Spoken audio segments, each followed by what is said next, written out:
Welcome back, everybody, to another 1.16 Minecraft update. There's been another snapshot released, and there's quite a few things that have changed that I wanted to show you guys. I think you might find pretty interesting. All right, now, I don't know if this is the same on your guys' computers or not, but you can see, like, in the distance where all these blocks kind of meet up.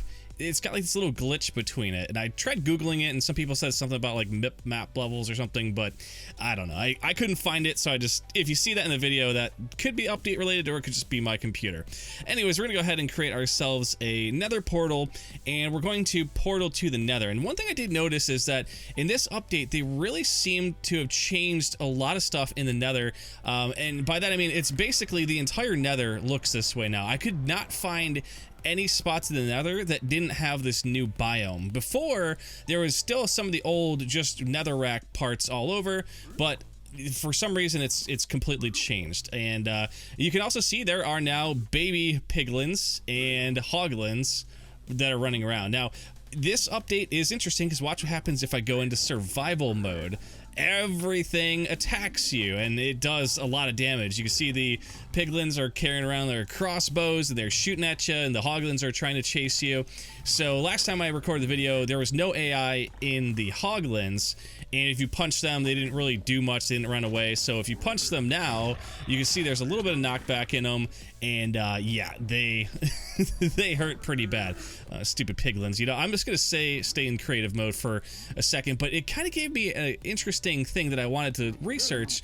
You know, I see that there's baby piglins running around here, so I was like, I wonder if they're protecting their babies, and that's why they're angry. So I wanted to go a little bit further away to see what happens if we spawn one in. So the hoglin here, you can see, attacks you immediately, even though there's nothing else around to protect it. So I thought maybe it was like a protective kind of instinct from them, but no. And also you can see it does have a little bit of knockback, but not much. Probably because they're trying to say that this thing is huge, and you can't knock it back that easily. So obviously the hoglin did that, and let's go see what happens if we spawn some piglins that are away from the babies. And actually it looks like there's some over here, so let's just use these ones here. So right now it's gonna go back into survival, and as you can see, they targeted me right away. I'm gonna go back into survival, and again they target me right away. So apparently they're just going to be a hostile mob now, which is kind of weird, and it kind of got me thinking, what if it's just this biome? What if we go into a different biome? Would they still attack you there? And it's probably going to take a long time to search, because like I said, there's really no old biomes, and to be honest, it felt like an eternity where I was flying around trying to find a different type of biome, and then I ended up finding one of the other biomes in the Nether and decided to do some testing here. Unfortunately, my health was super low, and the stupid thing spawned in a baby, which didn't really do too much good for me. And honestly, I ended up just getting shot by a skeleton, and just lost everything. So I had to go back there, but I wasn't done yet, because I really did want to find out what happens if we did, in fact, put summon those in this biome, to see if they would still be aggressive outside of their own natural biome. But obviously there's skeletons around here, and I don't want to repeat of what just happened a few seconds ago, so I give myself some strength and decided to kill the skeletons. Yeah, I could have done a kill at E type equals skeleton, but honestly it's a lot more fun to punch your enemies to death with a ton of strength, which is exactly what I did.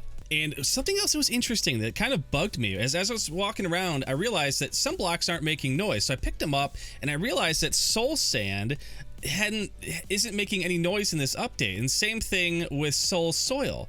You can hear the netherrack breaking and placing will make sounds, but placing soul soil and soul sand, it has no sound.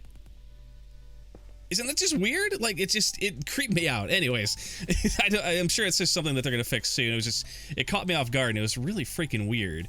But anyways, we were here to see what happens if we spawn a piglin and a hoglin inside this area here. So I started off with a hoglin. It came in as a baby, which is actually kind of interesting.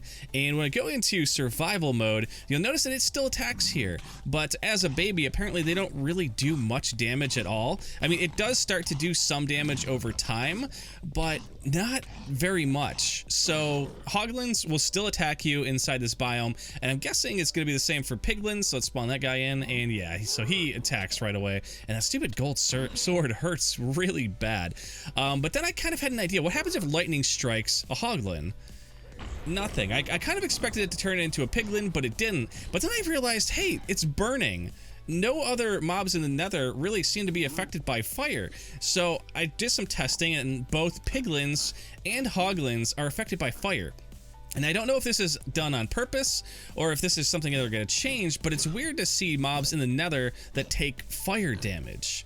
Oh, and if anyone was wondering if you can plant sapling on soul soil, no, you can't. At least not yet, so they're useless. Now, in the last video, I showed that you can throw the ancient debris into lava, and the same thing can be said for the netherite scrap, the netherite ingots, and the blocks of netherite. So they all come floating to the surface. Obviously, that's really good because these things are hard to find, and you don't want them accidentally getting burned up because you fell into lava. Now, the other interesting thing as well is that anything netherite will also do the same stuff. So if you fall into a pit of lava and you die, all your tools and armor and netherite stuff will be protected. It's actually a really cool feature, and all you have to do is just like walk next to it and you can pick your items back out of it. Now, I know what you're thinking. Okay, so if netherite doesn't burn, does that mean you're fireproof if you're wearing netherite armor? Well, let's find out, shall we? In 3, 2, 1. Okay, so I know a lot of you guys don't notice this, but we're actually burning extremely slowly. And you're like, wait a minute, extremely slowly? That's really fast. Well, hold on one second. Let me go ahead and regenerate my health and take off the netherite armor, because I want you to see the difference between no netherite armor. Again, this is with the netherite armor on. You can see it goes really slow. Now, if you're new to Minecraft, you probably have no idea what it looks like without armor on. So let's just go in real quick. Yeah, so 4 hits, I'm almost dead. If I would have got hit a 5th time by that tick, I would have been completely dead. So let's put this back on and jump back in. So 1, 2, 3, 4, 5, 6, 7, 8. I mean, easily 12, 13 ticks before you're dead. So it basically gives you almost triple the lava protection, which is kind of cool. Anyways, that's not what we're here for. We're here to talk about ancient debris, and that's what you guys are curious about. Now, obviously, you could mine it this way, but that way takes a little bit too long. So I've made myself these little helper command blocks, and you'll see what they're going to do in a second. So the first one here, it started replacing some blocks. It basically forces me to execute the fill command in a -16, -16, +16, +16 from 0 to 28, and it replaces lava with air. Now, I did the same thing for this block here, except it replaces netherrack with air. So as I move around on the server now, it's going to continuously replace lava and netherrack from levels 0 to 28 with air. So we can actually leave behind the different ores and other blocks, as well as the ancient debris, because I was just curious how much this stuff is actually underneath the surface, and it turns out there's quite a lot.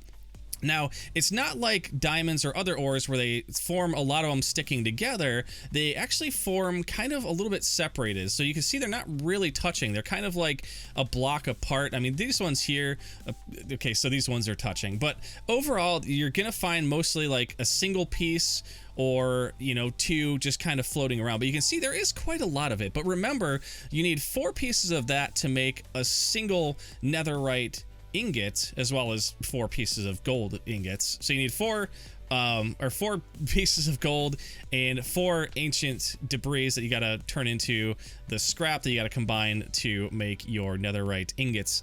But you can see that there is definitely tons of this stuff around here. I wasn't sure how populated it was gonna be, because obviously once this comes live, it's gonna be on the server and everybody's gonna want this stuff. And I was worried that there wouldn't be very much of it, but I mean, you can see just in this area here that, let me just turn these off real quick as well. But you can see in this area here that there is quite a bit of it. So I mean, obviously if you were mining this out by hand, it would take a very long time to do this, which is why I ended up using the command blocks. I was going to use World Edit, but obviously this is just a snapshot. There are no plugins or World Edit for this version of Minecraft yet. Once it gets on the server, there will be. But I wanted to see how much of this stuff is around there, and luckily Minecraft has some basic commands built in to kind of give you the world edit effect, and that's what I've been using here. But you can see there's quite a few pieces all around here, and so there's definitely not going to be a shortage of this stuff, because I know a lot of people are like, oh my god, there's going to be people X-raying for this stuff, and you know, honestly, there probably will be. There's going to be a lot of people that are farming this stuff. It's probably going to be extremely valuable up front, but it's just like diamonds. I mean, the stuff's everywhere, and I would almost say it's more common than diamonds. I don't know. I guess it's similar. I mean, it's more spread out. I feel like diamonds, if I were to replace the world, if I did the same test underground in the overworld and replaced stone, it would look a little bit different. but I guess it would be about the same as this. So, you know, rarity wise, it's as rare as diamonds, but it does take more of this stuff in order to properly use it. But again, I mean, it's just this stuff is everywhere. And, you know, the first time I actually tried to legitimately mine a piece, I used almost an entire diamond pickaxe with Unbreaking 3 and efficiency before I found my first piece of it, because I was gonna just cheat one in for a video, but I was like, you know what, I do legitimately want to see how long it takes in order to legitimately find a piece of this, and it did take quite some time. So it's gonna be one of those things that, you know, if you do want to find this stuff, it's going to take you a while, and it's going to be worth it in the end, though, because having that armor is great. You know, you don't have to really worry about lava anymore. If you fall into it, you get tons of time. If you die, your armor will float to the surface, and it's kind of cool. So, you know, there's tons of this stuff there, and hopefully this kind of helps you see how much of it is out there. Again, this is still a snapshot. They might change this. I'll probably come back to this in a future video to see, you know, what it looks like in the future compared to what it looks like now. But I mean, definitely right now there is plenty of this stuff to go around, which is, you know, what I was worried about. I was worried that there wouldn't really be enough. So hopefully you guys enjoyed this video. If you did, make sure to hit the like button, and if you're new around here, definitely subscribe. I mean, it costs you nothing, guys. All you gotta do is hit that like button.